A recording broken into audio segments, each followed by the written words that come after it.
course, is our last class for the Six Perfections. Next week, we're going to start on the new class, the Eightfold Path. So I'll talk about that a little bit at the end of the class. But for tonight, then, we're going to be finishing up this a session on the Six Perfections. And so let's go ahead and do a little review. First of all, does anyone have any experiences with meditation or any of the other perfections that they worked with in this past week that they want to share? No. Okay. Well, I found that I'm doing more yoga, which is usually a prelude to more meditating for me. So oh, good. I'm inspired to do more yoga in preparation for sitting. And then sometimes I make it to sitting and sometimes I don't. Okay. Depending on how long the yoga took. So. Okay, good. I found myself wondering if either Ratnaling or Dharma College has a course in shamatha. Oh, you know, sometimes at Ratnaling, we do have someone who teaches a shamatha class. His name's George Wiegand. And so, yeah, from time to time, he does offer that. So, yeah, that would be a nice one to take. Do we have two Williams? It looks like one is on the video and one is not, or is it? That's me. It's just an oddity of my computer. Oh, okay. Yeah. He does teach that, so that would be a nice one to take. Yeah. Okay, well, let's go ahead and just kind of do a review of the perfections that we've gone over in this course. So the first one is greed, or I'm sorry, the antidote to greed, generosity.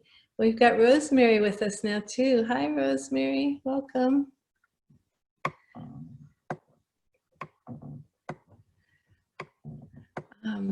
So we're just doing a little review of the six perfections, the other five, and then we'll work on the sixth one tonight.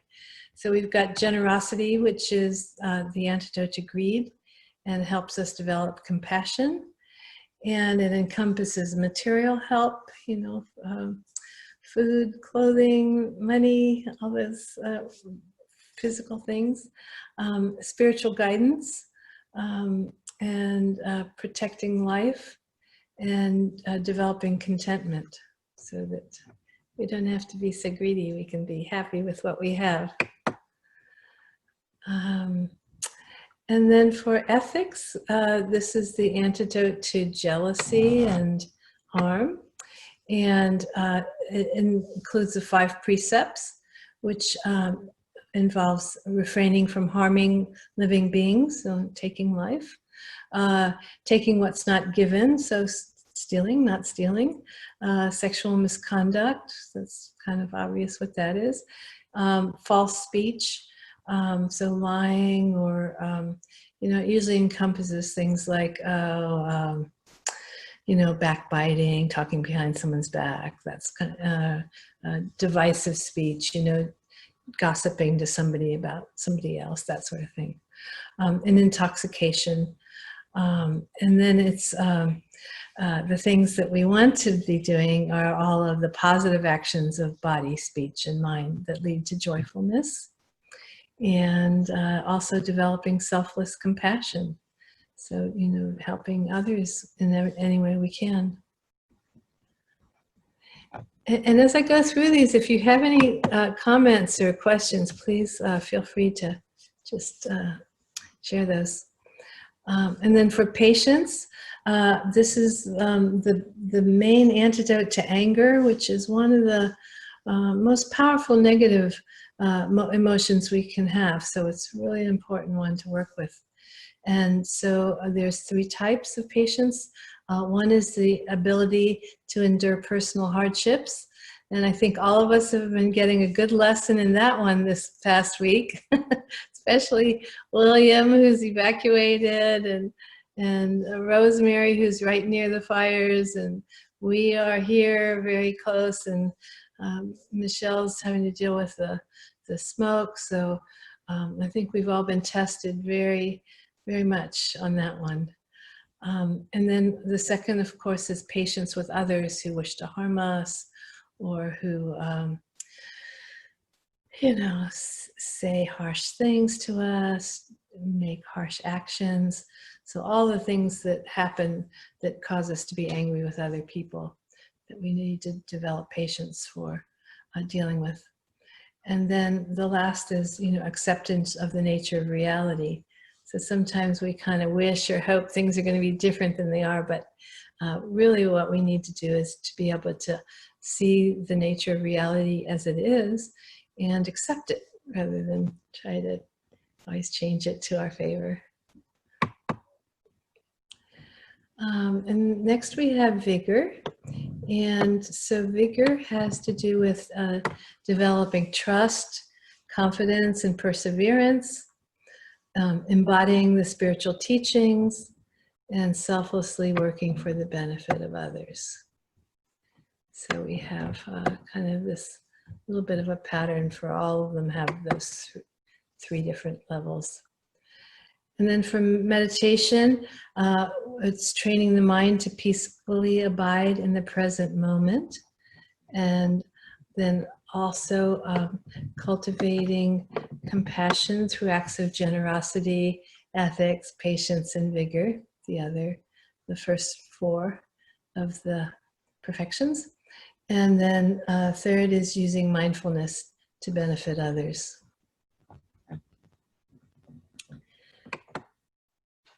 And now we're going on to wisdom, the one we're going to work with tonight. And so wisdom also has the three aspects to it. The first is wisdom that comes through hearing. So that's what we're doing tonight. We're hearing the teachings. And then the second is wisdom that comes through a reflection. So, you know, after we've heard the teachings, we need to reflect on them and, you know, kind of make them our own, you know, make them meaningful to us personally, to our own lives. And the third is wisdom that comes through meditation. So as we meditate and develop our kind of inner wisdom by kind of touching that quiet place within ourselves that we can reach when we meditate, from that, you know, we can really develop a deeper inner wisdom.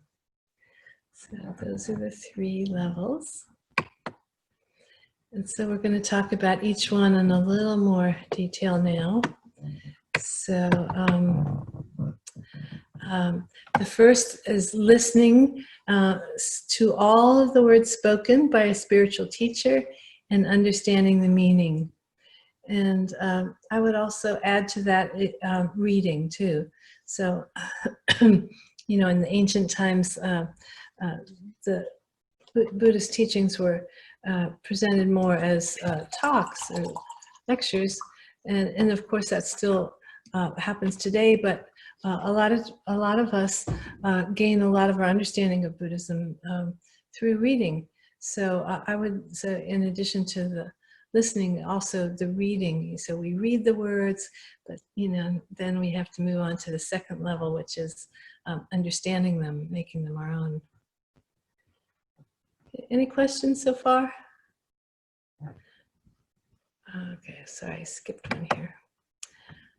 Okay, so then the second level is clearly establishing the meaning through reflection, examination, and analysis, and asking questions to clarify. So if anyone has any questions, this is a good time because that's what this aspect of developing wisdom is about. It's that questioning quality, and you know, where we kind of you know, make this knowledge our own, you know, bring it home. Hi, we've got Robin joining us now too. Welcome, Robin. Nice to have you with us. And we're just we were on the section about wisdom now, the perfection of wisdom. And it has the 3 levels to it. One is listening, one is reflecting and making the teachings your own. And the third is the meditation experience wisdom through our meditation practice. And so through that practical experience of meditation, we see everything as empty forms without any substantiality. And I have a quote here from the Heart Sutra, and this is, I think, kind of the essential verse from it, that form is empty, emptiness is form, emptiness is not other than form, and form is also not other than emptiness. So is there anyone who's kind of familiar with this this concept, this text, and has any comments on what it means to them? I don't know, maybe this is new, and if it is, maybe you have some questions about it. So any questions or comments about this idea of emptiness? I could say something. Great, thanks. I kind of see it on a scientific level in terms of taking a look at how much space is in between every atom. There's more emptiness in between the atoms than there are actual physical matter. Of course, that's not our everyday experience. When I put my hand on the table stops my hand. It doesn't go through the table. But I know on a physics level, that quote is very true. So just scientifically, it seems to be accurate. I don't really have an experience of it spiritually. I would imagine that you'd have to be pretty developed in order to have that experience. So that's all I had to say. Okay, great. So, you know, for the scientific perspective, that's a really good one. And there's a lot of other examples in the traditional texts about that sort of thing too. Like, you know, that if you think about the space that you're taking up with your body, and like, then if you think back maybe 100 years in the past, well, what was that space? You know, what was this body 100 years ago? You know, obviously it didn't exist in this form. Or if you think 100 years into the future, you know, what will this body be? What will the space be? So that's kind of another way to work with the space and time aspect of reality. And as far as understanding it experientially, I think that every time we meditate, you know, we touch at least a little aspect of this idea. You know, when we can just relax and let the ego kind of settle down and just get in touch with our inner quietness, I think that it begins to help us see this kind of inner relation between the form and the emptiness. You know, so we've got this this form of our body, and we've got the space around us. But as we meditate, sometimes we can see that there's interaction between the space around us and our body. We don't have to be just this solid being, and everything else is separate from us. So. Yes, I have had that experience of not knowing where I stopped and where someone else began. More on it like an intimate merging type of experience. So that's been kind of interesting to have your boundaries where you think your physical boundaries are move. Good. So yeah, I think that's what it's pointing to is that very experience. So yeah, good.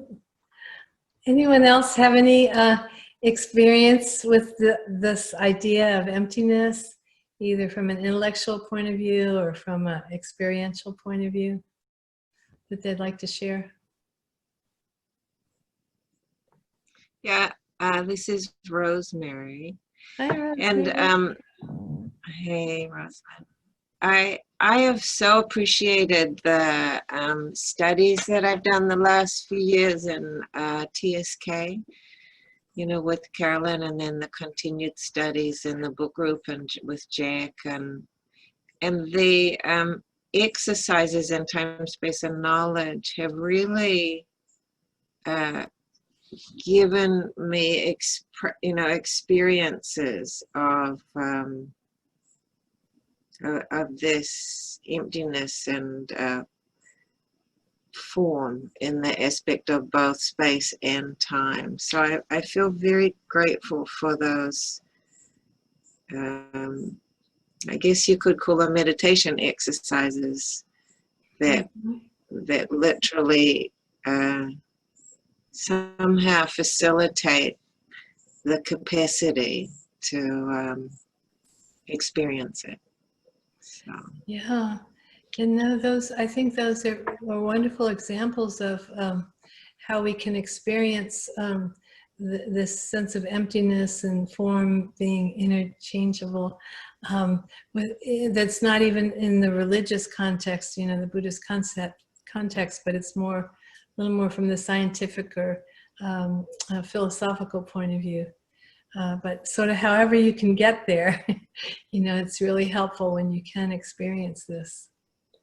So that's great. Yeah, I think the TSK exercises are wonderful for this. Anyone else have any experiences or thoughts about this that they'd like to share? Rosalind, I just had another quick question, if I might ask. Sure. This is Michelle. Last week you mentioned that the past, present, and future can be expanded. Is that kind of pointing to what you're talking about now in terms of your perception of time not limited to one particular arrow? Yeah, for sure. You know, your sense of time and space both could be become more fluid.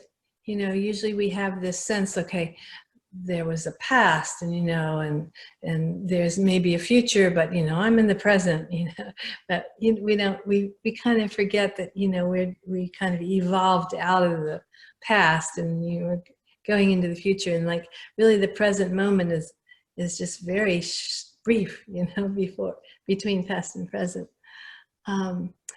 And so, yeah, I think that's very helpful to think about sense of time in this regard. And then of course space too, because, you know, we think, well, empty space is all around me, and then I'm, you know, this solid form in space.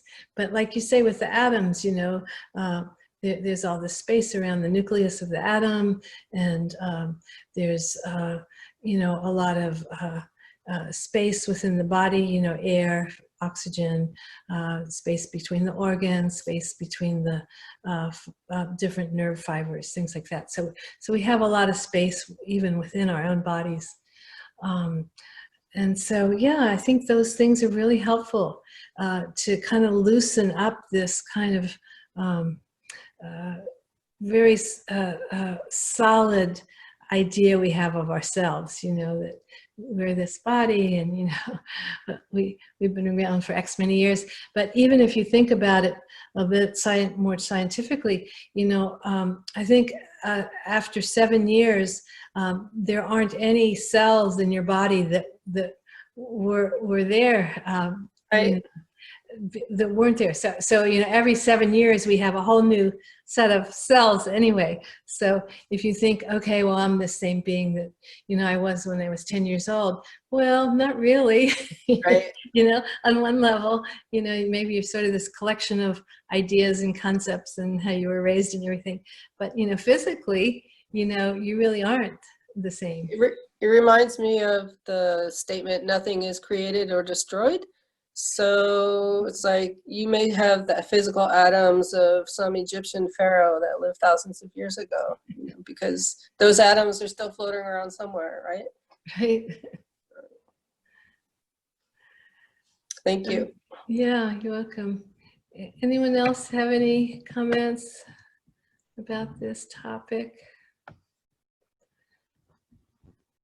Well, I'm going to go to our next slide, which is has these similes that come from the Prajnaparamita.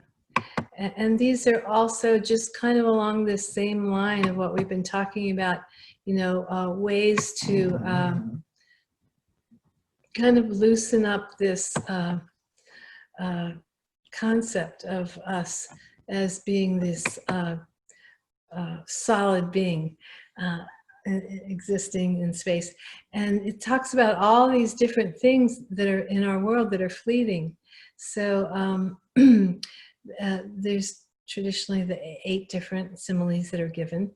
And the first one is like stars fading and vanishing at dawn. So, you know, of course, at night and when the sky's dark, we see all these beautiful stars twinkling. But, you know, where are they in the morning? they vanish. Or, you know, like bubbles in a fast-moving stream. So, you know, okay, one moment they're here, next moment they're gone. So very fleeting.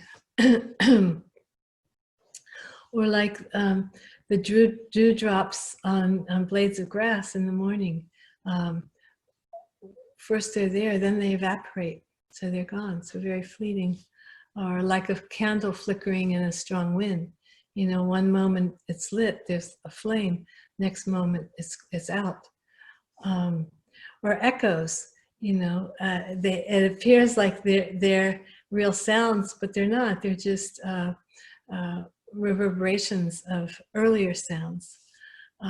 Or we have things like mirages or phantoms. So, you know, or we think we see something, like if we're in a desert, we think we see an oasis or city ahead, but it's only the like the vapors from the heat rising from the earth that appear to have a form to them. Or hallucinations, perhaps like if we're feverish or been smoking something or taking something that kind of, what do you call it, helps to develop hallucinations, and we think something's happened, or we think there's a person or an object in the room with us, but it really isn't. It's just, you know, in our minds, only in our minds. Or like a dream. So dreams, you know, we have these every night, and they seem very real, you know, all these events are happening and people are there and objects, but, you know, we wake up and none of that is there. It's just, it was all in our dream state. So these are some of the examples that have been given in the traditional texts to show us, you know, what this kind of this worldly life that we think is so real, the ego and all the dramas that surround it seem very real to us when we're enmeshed in them. But if we can take a step back a little bit, especially in our meditation practice, we can sometimes do that. We can see that all this drama really is very fleeting and ephemeral, and we don't necessarily have to take it all so seriously. So, any thoughts about these similes, or does it bring to your mind any other examples that you've found that have been meaningful to you to understand this quality in our lives?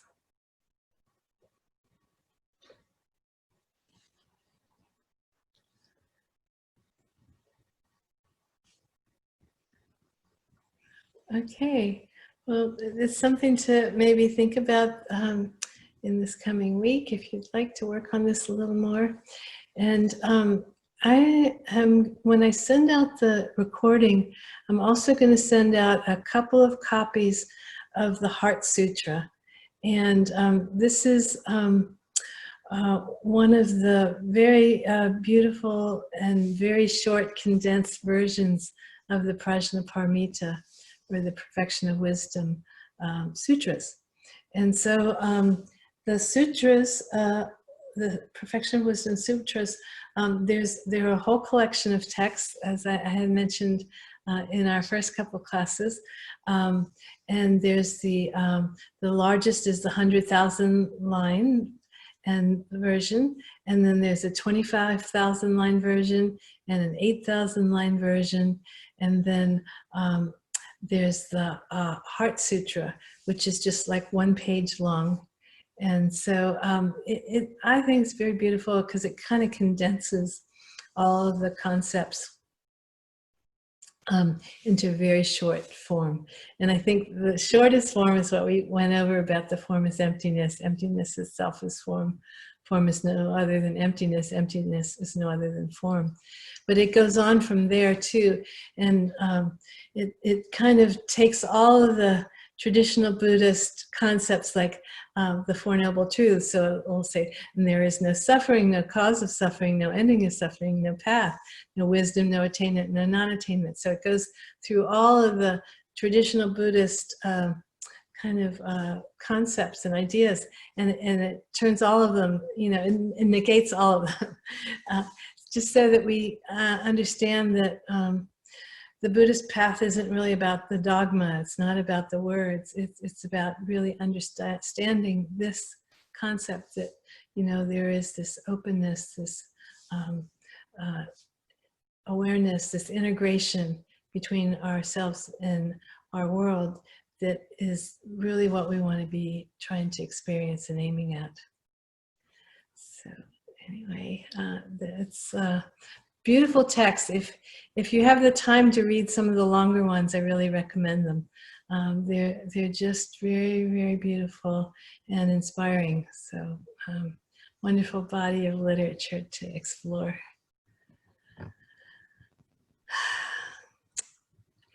Okay, so before we go on to our Kumne practice, does anyone have any comments, questions about this perfection of wisdom or any of the other perfections we've been working with over these past few weeks?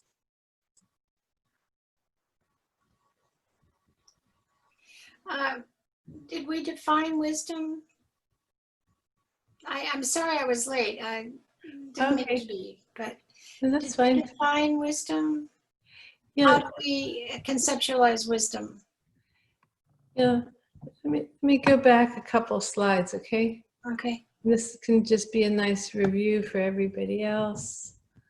Let's see. So we talk about 3 aspects of wisdom.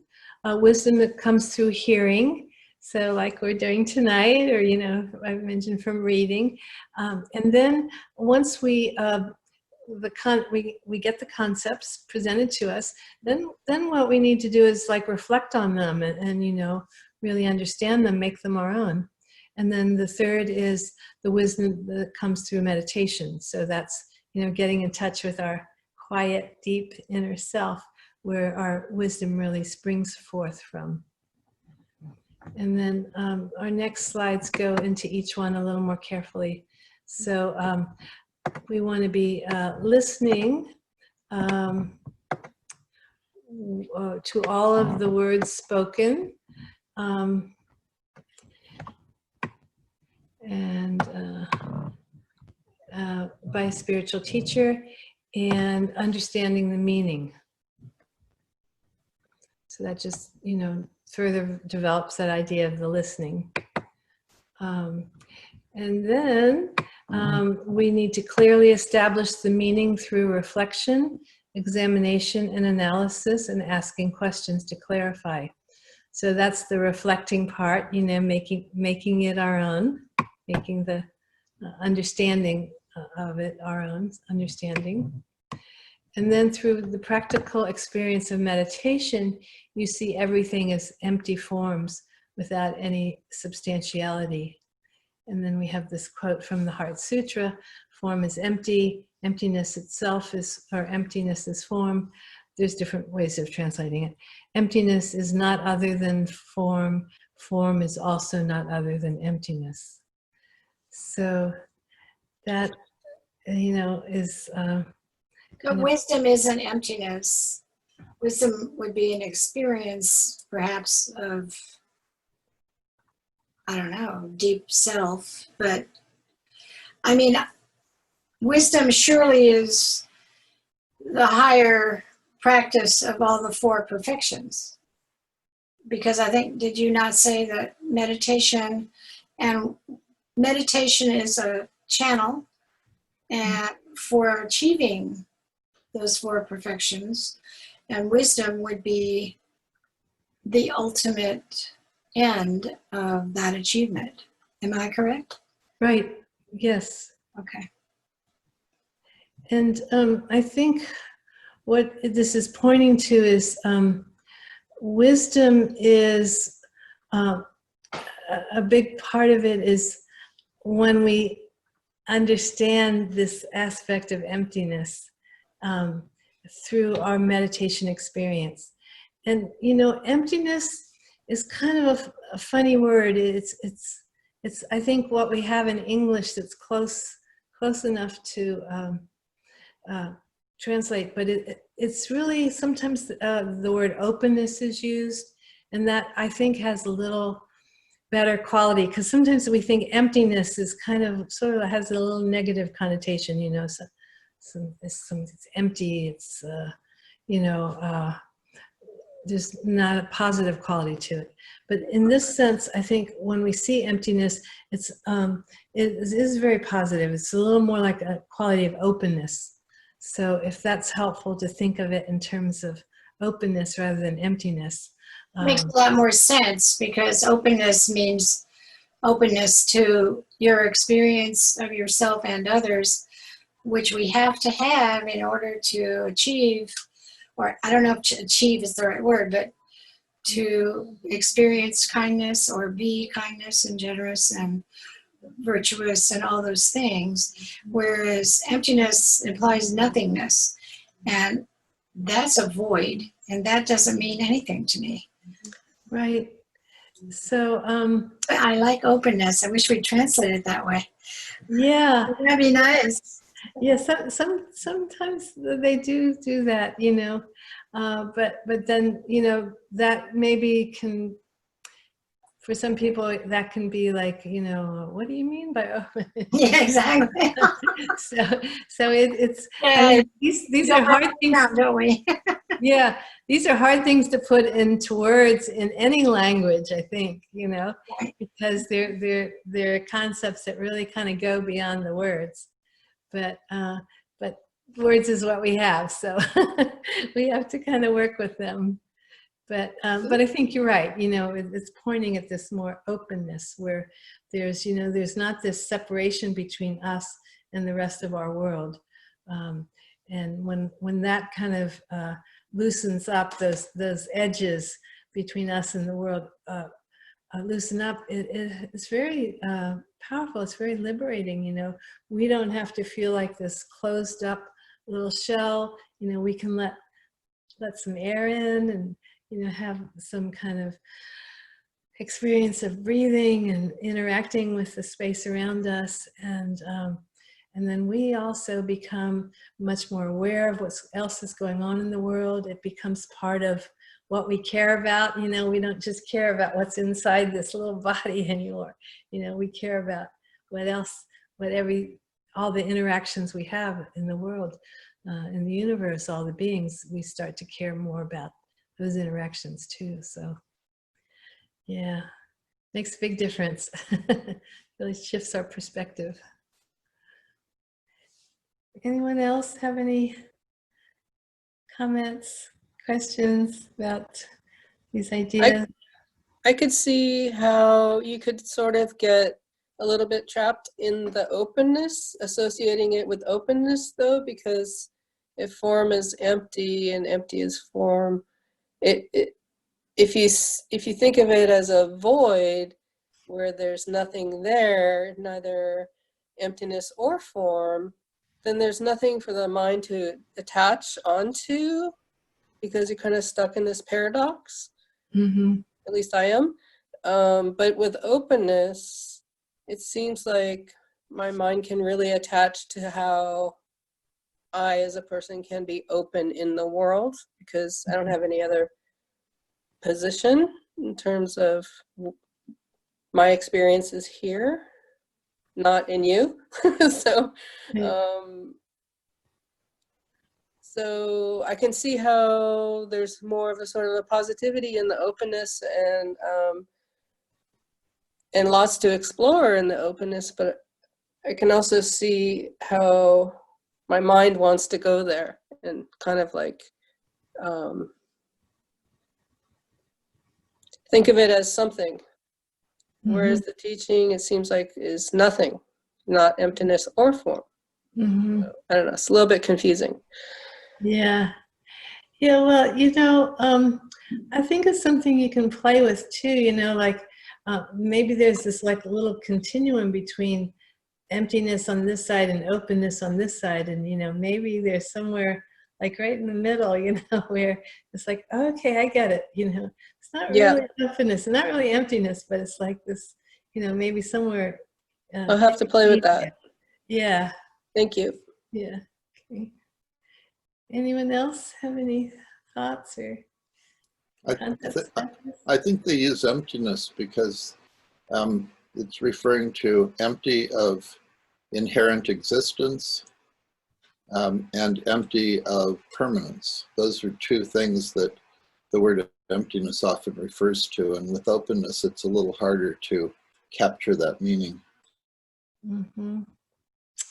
Yeah, those are good points. When you say emptiness of inherent existence, when you define it a little more like that, then I think maybe that helps, because it's not like, oh, just like an empty cup or a void, or like, what is it, like nihilism, like, oh, it's all, nothing. But it actually is this, like you say, it's like empty of that inherent, there's no there. There's no like substance you can kind of put your hands on, it's that quality. If we can just kind of be aware of that, how, this conglomeration we have of physical and mental elements, that we think is so real, we give it a name and everything, but it's really, there's nothing inherently solid there. So thanks for that, William. I think maybe that's helpful. William, could you say the second thing? Inherent existence, and what was the second thing? Empty of what? Permanence. Permanence, thank you. Right, we kind of think that we're kind of going to live forever, or that we're not going to change, like we're this solid being, with this name and body and everything. But really, it's always changing, right? It's like we're not even the same combination of physical and mental elements that we were the day before, or even an hour before. It's always changing. So, that's, and of course we'll have the ultimate change at the end of our lives, when we change from having the physical body to, it going, passing beyond that. So those are good things for us to remember, for sure. So anybody else have any thoughts or comments on these ideas? Very fundamental ideas to making up who we thought we were, who we think we are, what we think of this experience of being a human being, you know, what it all means, how it all works. These are kind of very important ideas to look at, I think, and think about, you know, and question, you know, because otherwise we just kind of take. Yeah, Rosemary, did you have something? Oh, just that I love that example you gave of imagining, you know, that this experience of being in this form, but imagining and the space that this form occupies, you know, and yet when I'm dead, you know, what will occupy this space? And when before I was born, what occupied this space? And that is such a I just like that example of imagining the possibility of form as empty and empty as form. You know, it just, so thank you. I've heard that example once before and I just love it. It's sometimes, I know my teachers sometimes had said that to me once when I was kind of angry, I was upset about something. And he said, well, you know, like 100 years ago, you know, what difference did it make? Or 100 years from now, what difference is that going to make? And it really did help kind of cut through the emotionality of the present situation to think that way. So yeah, that can help. It can definitely help. Any other comments before we move on to some practice? Okay. All right, so let's see. There we go. So we're going to do a Kumne exercise again, focusing or facing each of the 4 directions, and then finally to the 5th direction for the center. So this is just a chart showing the directions, and then this is the center, of course, and so. The first 4 of the perfections of wisdom kind of relate to those, the 4 quadrants. You know, we've got entering the east at the bottom. We've got the anger that gets transformed into patience. To the left, we have the yellow, which is pride that gets transformed into qualities of vigor. And then to the west at the top, we've got the qualities of greed that gets transformed into compassion. And then to the right, we have envy that gets transformed into you know, ethical action. And then in the center, we have ignorance that gets transformed into wisdom. And so that's, you know, relating to the last 2, the meditation, which is the method for getting to the wisdom experience. And then, of course, wisdom, which is what we're working on tonight. So let's go ahead and stand up.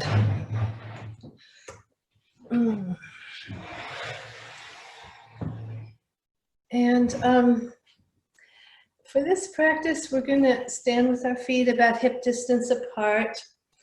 And this practice is called touching feeling. And it's kind of working with shoulder rotations, which I think is probably good this week because we're all probably so tense and, you know, been so worried with all the fires.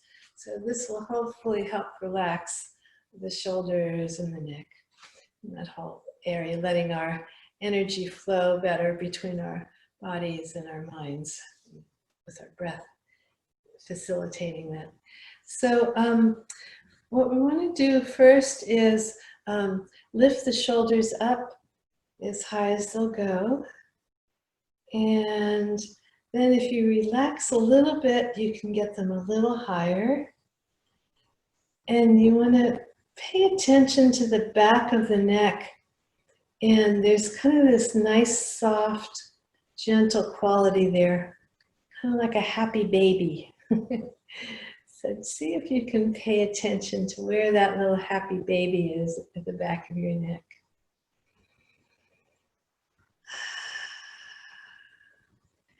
And then we're going to just go ahead and let the shoulders roll back and then come down. If you'd like to take one nice deep breath, that would be good. And just let the shoulders come as low as they will come. And then we're going to do one more rotation the other direction. So letting the shoulders go back and up. And then relax a little bit and see if they'll go a little higher. And feel that nice, gentle feeling in the back of the neck. And then take a nice deep breath and slowly let it out as the arms and the shoulders come down.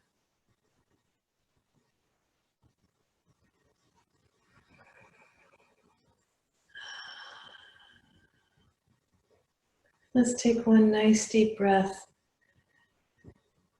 before we move on to the next direction.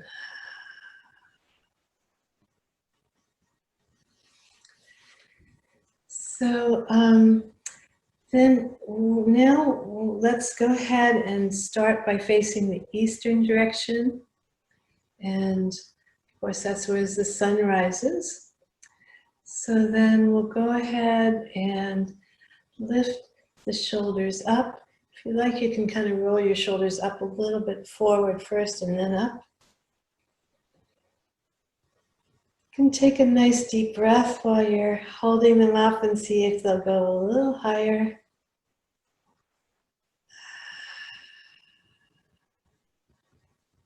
Check in with that happy baby at the back of your neck. And slowly let the shoulders go back, as far as back as they'll go. So you get a nice stretch through the chest. And then slowly let the shoulders come back down.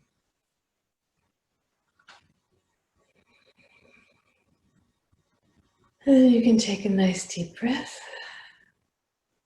before we let the shoulders go the other way. So back and up as high as they'll go. Give a nice deep breath and see if they'll go a little higher. And then let the shoulders come forward and down as you exhale.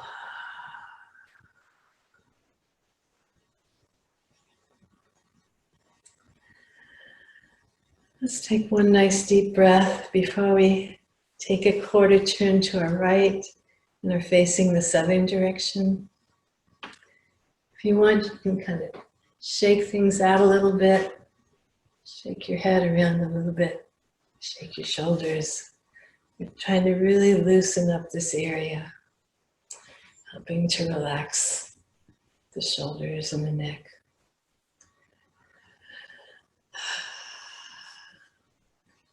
So let's take one nice deep breath. And then I want to bring the shoulders up as high as they'll go. Take a deep breath and see if they'll go a little higher as you relax.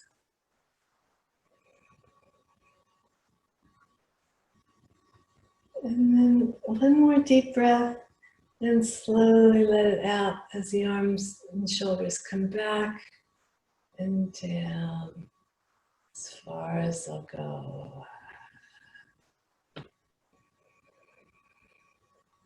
And one more deep breath. And then let the shoulders go back and up as far as they'll go. Relax with a deep breath. Let them go. Shoulders come up a little higher if they will. Pay attention to the back of the neck where it's relaxing.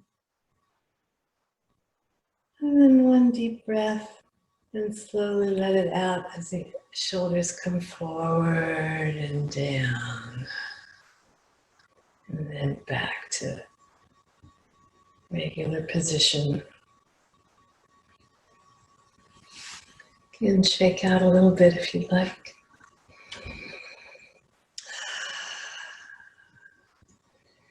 And then let's take one more quarter turn to our right. And we'll be facing the west. So as the arms come up, you can take a nice deep breath.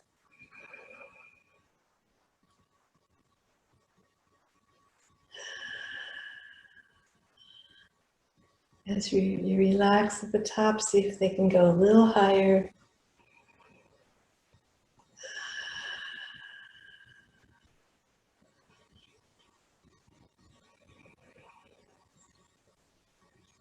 Take one deep breath and let the rotation continue with the arms and shoulders coming forward and down, and then back and down to normal position.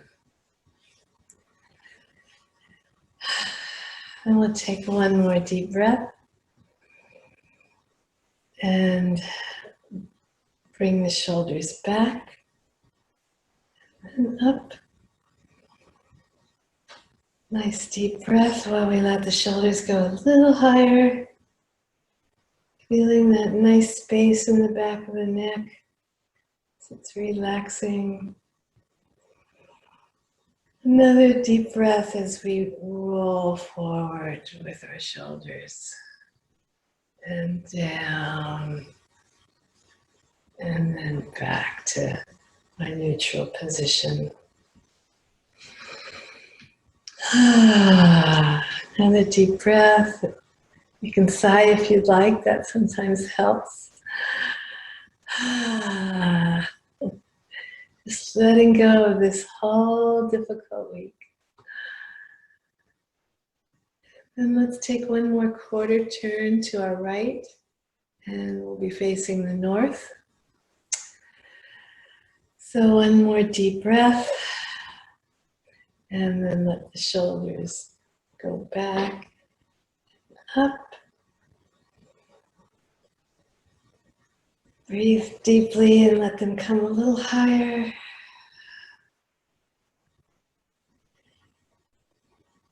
And then one more breath before we move forward and let the shoulders come down.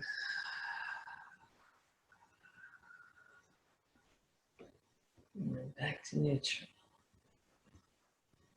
I did this one opposite, so we'll just do the second one opposite also. Deep breath, letting the shoulders come forward, and then up, as high as they'll go. Relax, let them go a little higher. Deep breath, and slowly let them come back down as we're staying aware of that nice, soft quality in the back of the neck. And then let the shoulders and arms kind of go to our neutral position, which might be a little different than it was at the start, hopefully. And then let's take one more quarter turn to our right, and we'll be facing the east. And we'll go ahead and bring the shoulders up as high as they'll go. Relax, let them come a little higher. Feel where that nice happy baby spot in the back of the neck. And then let the shoulders come forward and down.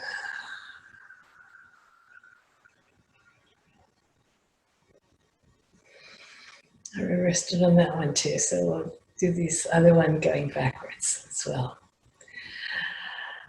Nice deep breath.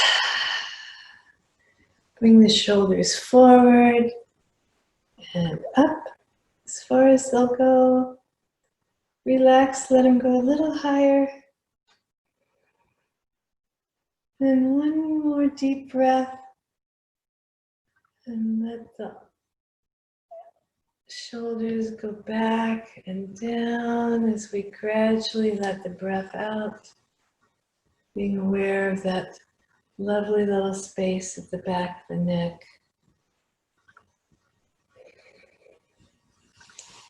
And let the shoulders kind of go back to the neutral position. If you'd like, maybe take 2 or 3 nice deep breaths with or without sighs.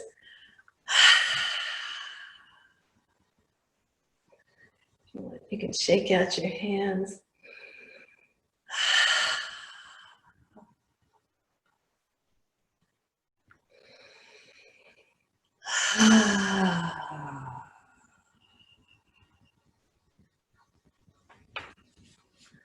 So let's just shake out our shoulders and our arms, our neck. You can shake your feet a little bit. Just really let go of all of that tension from this week, all of the worries that we've been holding in our bodies, and our thoughts, and our breath. Just let it all go. Just let all of the worries and the tension go.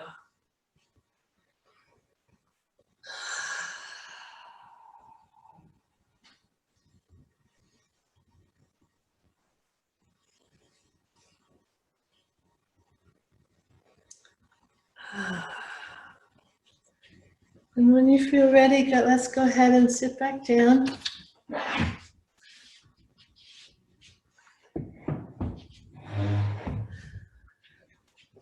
And we're going to do a meditation practice.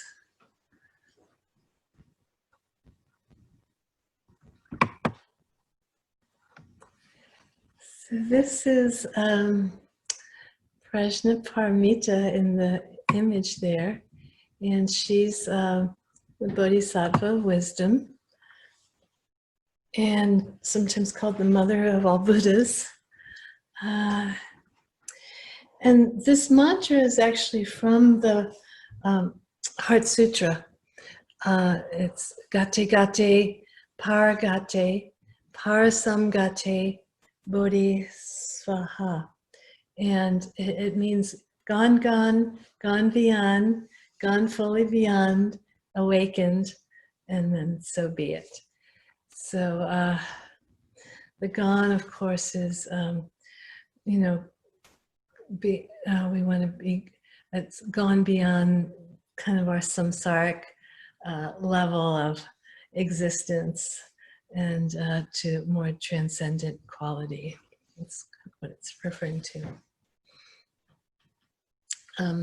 So this is usually chanted as part of chanting the Heart Sutra. When I lived at Padma Ling in Berkeley, our meditation center there, we would chant the Heart Sutra every morning, and would do this, these chants 10 times. And it's a very beautiful practice to do because it really reminds you of the quality of impermanence and of emptiness or openness, however you want to think about it. So we'll chant this 10 times, and then we'll have a silent meditation. Gate gate para samgate bodhisoha. Gate para samgate bodhisoha. Gate gate para gate para samgate bodhisvaha. Gate gate para samgate bodhisvaha. Gate gate para samgate bodhisoha. Gate gate para samgate bodhisvaha. Gate gate para samgate bodhisvaha. Gate gate para samgate bodhisvaha. Gate gate para samgate bodhisvaha. Gate gate para samgate bodhisvaha. Gate gate para samgate bodhisvaha.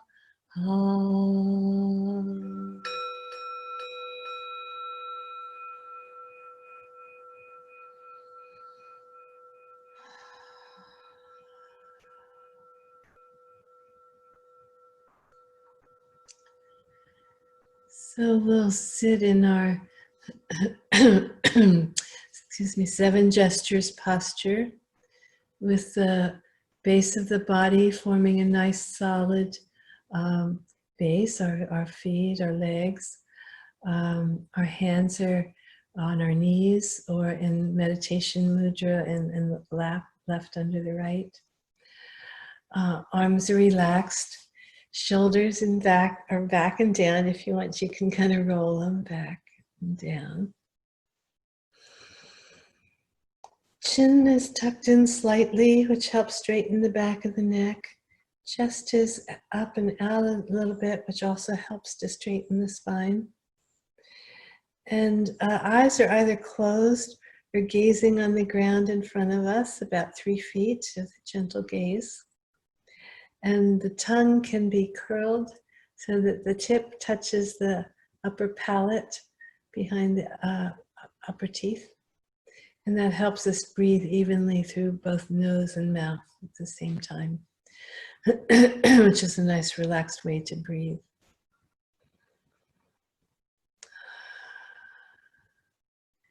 And for visualization, if you'd like to imagine blue light coming into the body, which is a very healing color.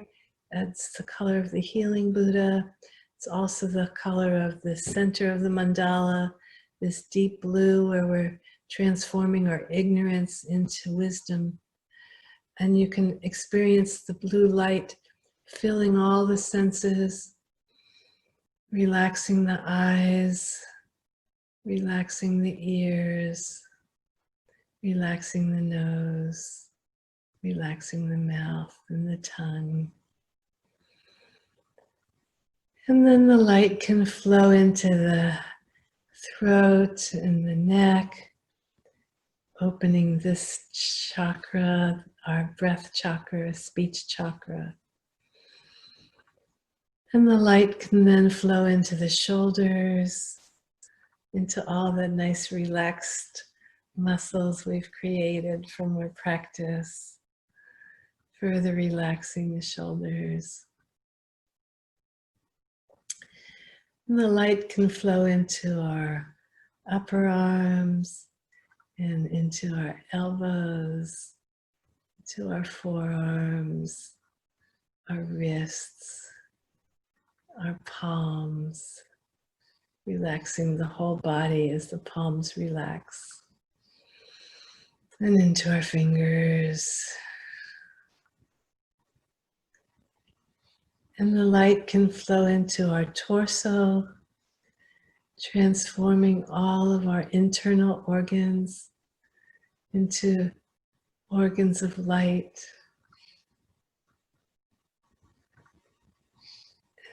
flowing into our pelvis and our hips, relaxing the hip joints, flowing into the thighs, to the knees, the calves, ankles, finally into the feet, relaxing the feet. As the soles of the feet relax, it helps also to relax the whole body. And finally to the toes. You can wiggle those toes a little if you want, letting the light flow into them.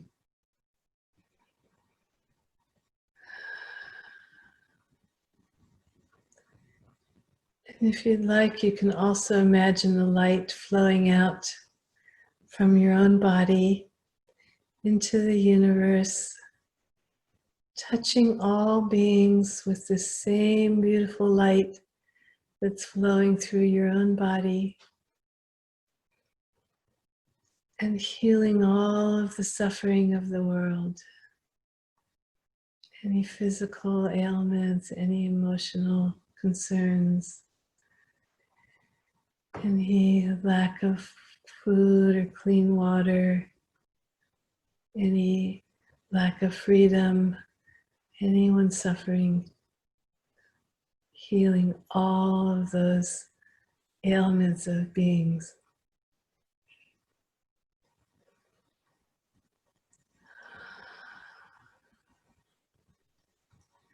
So we'll just sit for a few minutes and experiencing this lovely flow of energy through our own bodies and out into the universe.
So let's dedicate our merit by chanting Om Ahum 3 times. Om.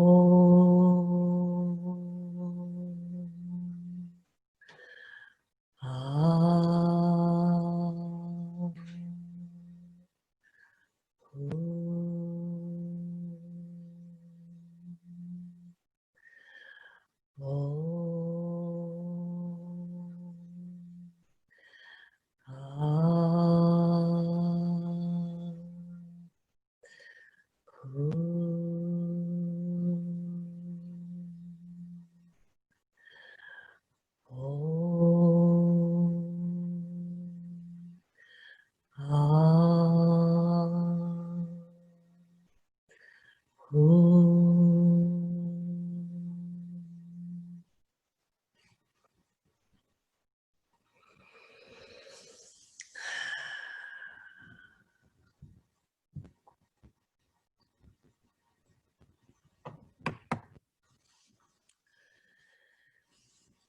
Okay, so if anyone would like to have something to work on this coming week or further into the future, you could keep a journal about your experiences developing wisdom.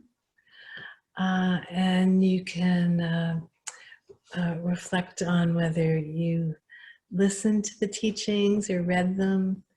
Have you reflected on them and experienced emptiness in your meditation? And you could do that Kumne exercise, the touching feeling, if you want.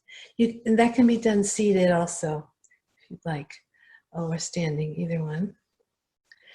And if you'd like to chant the wisdom mantra in meditation for 5 or 10 minutes a day, that's a really nice practice. And once you get a copy of the Prajnaparamita, the Heart Sutra, that's also a very nice thing to chant each day.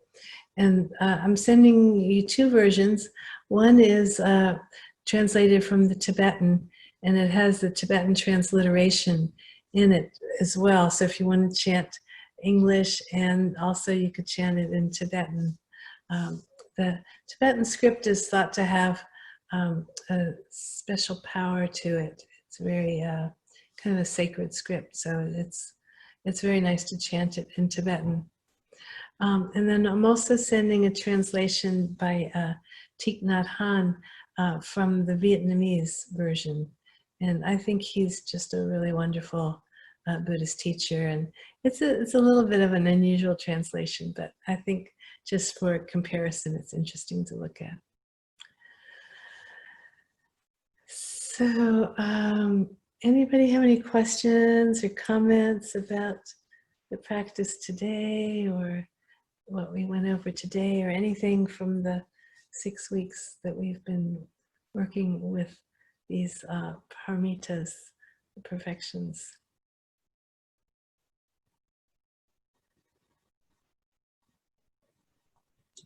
Special thank you, Rosalind. It was so nice to sit today and sort of at the end to feel that unraveling a little bit from that flight or fight response that we've been in, and just to remember how much is still available there, that filling up, of the energy. So that was, so just, anyway, thank you for carrying this for us and bringing us along.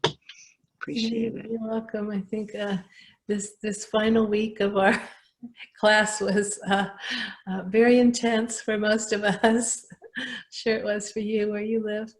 But I think that, they talk about this a lot in the text, and I think it's so true that the more difficult experiences we have, it can make us touch a deeper part of ourselves. And if we can just keep from collapsing from it and just, use it more as a inspiration for develop more and more strength, inner strength, then it has some value for us in our lives. So I think we all got many chances to develop more inner strength this past week, for sure. I know I did. So thank you, Rosemary, for your comments. That was very nice. I also appreciated just being able to relax today. Yeah, thank you, Rosalind. This has been very enriching. I think about the intertwinedness of these perfections a lot in my day and as we go along. So it's very valuable. I appreciate it. Good. Thank you. I think these are really beautiful teachings. It's one of the of my favorite of all of the Buddhist teachings. I mean, there's so many that have so much meaning, but these seem very very direct, you know, and just really part of our human experience. You know, it's like, okay, if you want to work with your human emotions and your human experience, these ones are really very practical. The bottom line, the nitty gritty. Yeah. Very beautiful teachings. Thank you so much, Rosalind. Oh, thank you, Michelle. Thank you so much for joining me, everybody, and contributing. It was really very inspiring for me to work with all of you. So thank you.